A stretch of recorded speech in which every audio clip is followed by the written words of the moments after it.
Thank you very much. Now, of course, your name, as you rightly mentioned, is a well-known name, globally so. Shall I ascribe you to be a politician or a businessman? Well, I'm certainly not a businessman as such. I mean, in real terms, although I have some business interests, I am a lawyer by profession, and I'm a politician by calling. And I've been in politics for almost 23 years now. So, you know, I'd probably say that I'm a politician. I have a few business interests, but I'm a lawyer by profession, and I'm very proud of that. Okay. A lawyer by profession, a well-known Nigerian who has been in the history of the Nigerian political calculation, probably from 1980s. Yes. Have you really been that old in the Nigerian politics? And based on the time from the 1980s and to today, how will you describe the Nigerian political calculation? Okay, well I've been involved in politics, actively involved in participatory politics since 1989. I've been, deeply involved in virtually all the key movements: the NNC, the NRC, the move to support Shinkafi to make him the president of the country. Then from there, the issues concerning Abiola and Nadeko, the fight against the military, and then after that, the coming in of Obasanjo, and I came back from exile in 2001, and of course joined Obasanjo's government in 2003, and I was involved throughout that time. And since we left government in 2007, I've continued to be involved. So I have been deeply involved, and I've seen all sorts of things. I've been involved in all sorts of things in terms of the way the system works here. The truth is that there are quite a number of people with such experience, but more often than not, people assume that when you get to government, you just suddenly came from nowhere and became a minister, or became a presidential spokesman or whatever. But for me, it wasn't like that. I really went through, I paid my dues. It was tough, it was hard, and most important of all, I think I'm on the right side of history because we fought against the military. A lot of people don't talk about Nadeko nowadays. They don't talk about Abiola. But the democracy that we're enjoying today came only because of the sacrifices that Abiola made and the fact that he stood firm against military rule and refused to give up his mandate. And that is why the military was forced out. We also fought against General Abacha. We fought against General Babangida's annulment. We fought to a certain extent against even General Abdulsalami Abubakar, even though eventually he left power and handed over to civilians. And we're still fighting against the deceit, the subterfuge, the lies, the dishonesty that exists within the Nigerian political and military class. The same forces that were dominating us and that were determining issues in Nigeria for much of the last 30-40 years are still very much around today. They're still very relevant. I mean, they are the same forces that made Yar'Adua president, that made Goodluck Jonathan president, and they're still very much there. And it's a complicated and complex terrain, that of the Nigerian political arena, but it's a terrain that I'm quite familiar with. And I believe it's time for people to come out and start speaking the truth, exposing issues, and trying to bring sanity to the whole situation. So I'm not one of these politicians that will just say, look, my only interest is to, aspire for power in order to now use the power to achieve whatever, in terms of personal aggrandizement. Or, I'm very far from that. If I was that, I wouldn't be so. I wouldn't oppose governments. I wouldn't take on presidents. I wouldn't do or say some of the things I do and say, I've been doing and saying for the past few years, and I was doing and saying before I came into government myself. I believe that we need to change Nigeria if we want Nigeria to survive and to be a better place. And therefore, I've dedicated my whole life, and everything about me is about that struggle, and I'll continue to do so. Wonderful. You mentioned struggle. You mentioned Nadeko. You mentioned about the forces, the unknown forces that you guys fought during the time of Nadeko. Right now, the forces mean that they're still there. Well, if you look at, if you're aware of the facts and you look at the history of it, the first question you have to ask is that, what happened to Abiola when he was in detention? why is it that all of a sudden he dropped dead? Who was behind it? How was it done? You know, it seems to me to be very convenient, very strange that Abacha died on the one hand, and then exactly almost to the day, 1 month later, Abiola too died under very mysterious circumstances. Who made the decision, assuming it was murder? To whose benefit? How was it done? Were the Americans involved?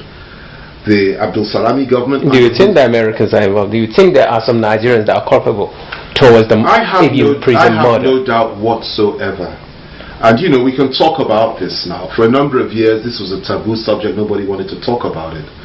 But I believe it's time for us to begin to talk about these issues and begin to try to get to the bottom of it. You know, I have no doubt whatsoever that there was an element of American involvement. I have no doubt whatsoever there was an element of involvement from the government of the day at that time, that is Abdul Salami Abubakar's government. I have, you know, no doubt whatsoever that probably the same forces were responsible for the death of Abacha as well. I have no doubt whatsoever that those very same forces were very comfortable with President General Obasanjo, as he then was, coming out of jail to become the president of the Federal Republic of Nigeria. As a matter of fact, I believe they made that decision, that choice at that time, that this is the man that they felt they could hand the country over to. You know, had it not been for that, the country would have split up. Abacha wanted to continue in office. Everybody knew, including the Americans, that if he did that, it would mean the breakup of Nigeria. Why? Because once that happened, the Yorubas were already arming and preparing to leave the Federation. I can tell you that because I was involved in that, in terms of arms smuggling, bringing arms in, preparing for a real war of attrition, an all-out armed conflict against the military government of General Abacha. But what we needed was for that catalyst of self-succession. They denied us that by killing him. And they realized that's the only way they could stop him, so they killed him. But in order to balance the equation, they now killed Abiola as well. The forces that insisted on Abiola not having his mandate were also culpable in his death. There are a number of generals, some of them are very key players in the political field today, who said that Abiola will be president over their dead body. People like our Senate President was, said it openly and publicly at the time that he was against the idea of Abiola becoming a president. People like Tony Anini, who is the chairman of the PDP Board of Trustees, was one of those that betrayed Abiola. He was chairman of Abiola's party, yet he collaborated with the General Babangida's government. There are so many people. You know, General Babangida annulled the election. General Abacha came in after Shonekon, did his own coup, kept Abiola in custody for so long. General Abdul Salami Abubakar came in and Abiola was killed. General Abdullahi Mohammed, who was chief of staff under Obasanjo's government, which I served from 2003, he was the NSA under Abdul Salami's government when Abiola was killed. What role did he play? What did he know? How was the man killed? What poison was used? They make a lot of noise about that there was an autopsy conducted by an all-foreign team of doctors at the initial stage. They did a second one in which they had an American doctor, a British doctor, and then it was led by the General Abdul Salami Abubakar's personal physician, with Dr. Orefalomo Abiola's doctor just having an observatory role, observing proceedings and not getting involved. And of course, you know very well, there are poisons that can be administered these days, and indeed those days, that do not show up in any kind of autopsy. The same kind of poisons were used for Berezovsky, the Russian billionaire in London, who was probably killed by Russian intelligence. The same poisons were used, I have to say this, for Robin Cook, who was probably killed by British MI6. And I'll tell you why. He was about to expose the fact that Lady Diana was murdered. He had all the information that he needed, and he was about to expose her, and they decided to kill him. MI6 and MI5 probably killed him with that same type of poison, where you can't trace, it, and autopsies just don't work. The same thing happened with a number of other key players. Yasser Arafat, he also died under very mysterious circumstances. They had to dig up his body 6 years later. And I can assure you they won't find anything, because the kind of poisons they use these days, you don't find any traces of it in the system. Okay. Well, in that situation, for example, Chief, it doesn't seem like it is a Nigerian product. It could have been brought into Nigeria, for example. No, that's why I said there was no doubt. There's no doubt in my mind. It's the most sophisticated security intelligence that do these sort of things. That there was collaboration. Even the Indian ladies that were with General Abacha when he died, and the young Igbo girl that was there, who sent them? Who were they really working for? What was inside the apples and the tea that he took as well? No autopsy was done for Abacha, but I can assure you if an autopsy was done, likely they would have found nothing, simply because the type of things these guys use. So these are the questions that need to be answered. Now, you may be against Abacha, you may be against Abiola. As far as I'm concerned, that's not the issue. The issue is that, these are human beings and nobody deserves to be killed. Nobody deserves to be murdered. Nobody deserves to go that way. I do not subscribe to the view that, good thing, one died, the other two was taken out, let's not talk about it anymore. I think that's a very self-serving and despicable attitude. And it doesn't happen anywhere except for places like Nigeria. If this was the UK or anywhere else, the set of circumstances that unfolded would attract a lot of public interest when it came to the issue of Abiola. And certainly there would have, successive governments would have certainly probed the issue to get to the bottom of it. Why was it that the person that was watching over Abiola, Zadok, according to his testimony they put up, was sent back just before the meeting took place and sent on an errand by General Salami Abubakar's, the head of state's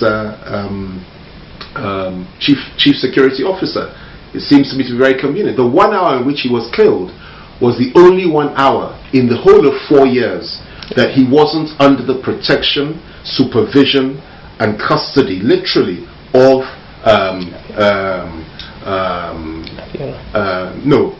Abiola himself. I'm saying wasn't under the custody and protection of Major Hamza al-Mustafa. That is Abacha's chief security officer. He was responsible for Abiola's security. He was still watching over Abiola after Abacha was killed. They came and took him from the house where he was staying without Hamza Mustafa's knowledge. They ensured none of the bodyguards and food tasters that usually go anywhere with him were with him on that occasion. Only Zadok. And when Zadok got to where they were, Abiola didn't know he was going for any meeting. He was actually preparing to be released. He thought they were about to release him. But when they got to the venue of the meeting with the Americans, they told Zadok to go back. Zadok was the only person that he knew who had been with him for 4 years, who was still friendly to him and looking after him and protecting him. They sent Zadok away. In that 1 hour, Abiola was all alone. He was surrounded by spooks, enemies that were smiling, and they convinced him to drink some tea. And when he took the tea, and when I say they, the Americans, Susan Rice, Ambassador Pickering, and 2 other faceless American embassy officials. And of course, the Nigerian security team, led by the chief security officer of the head of state, was the one that ushered him into the meeting. Initially, he said he didn't want to have any tea. He wasn't interested. Then Susan Rice now persuaded him, so very nice tea, just why don't you have some? She poured the tea for him, he drank the tea, and he started coughing violently. And, 1 hour later, this man was dead. I mean, he was rolling all over the floor. Ambassador Pickering now went and tried to give him mouth-to-mouth resuscitation. But of course, by that time, the poison had kicked in. Zadok came back from his errand of going to bring another car. That's what they told him to do. And by the time Zadok got back, he was livid that what happened? This man was in perfect condition. We've been checking, what happened? What did you do? He tried to revive him, but by that time, Abiola, they took him to Aso Clinic, just around the corner from here. And Abiola died. And that's the story. Before that happened, he had smuggled a letter out to the world that Kofi Annan, the UN Secretary General, and Chief Emeka Nyaku, who is somebody I have tremendous respect for, the former Secretary General of the Commonwealth, had come to see him and asked him to give up his mandate. And that he had told them clearly and categorically that he would not do so. That provides a motive there and then. Now, why is it that Kofi Annan left the meeting and gave a press conference and told the world a lie? And indeed he wrote it in his book, that Abiola had agreed to step down. Why the lie? Abiola had to write those notes and smuggle them out to refute the lie of Kofi Annan. He never. If he had relinquished his mandate, he would probably still be alive today if he had given, but he refused to do so. He was a real man. He had the courage of his convictions, and refused to do so. And I have no doubt that's probably why he was killed, because the military didn't want him, and those that supported Abacha and Babangida and the Nigerian military swore that he would never be president of the country.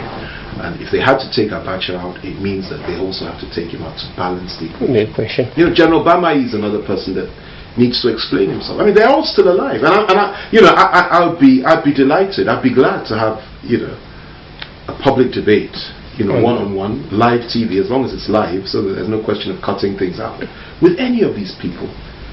Again, my leader, my Oga, somebody that I have tremendous respect for, and I would never ever attack him publicly or have anything that is not good to say about him, because he's been quite a factor in my life. He's President Olusegun Obasanjo, and I served his government. And but the issue that has to be raised concerning him is that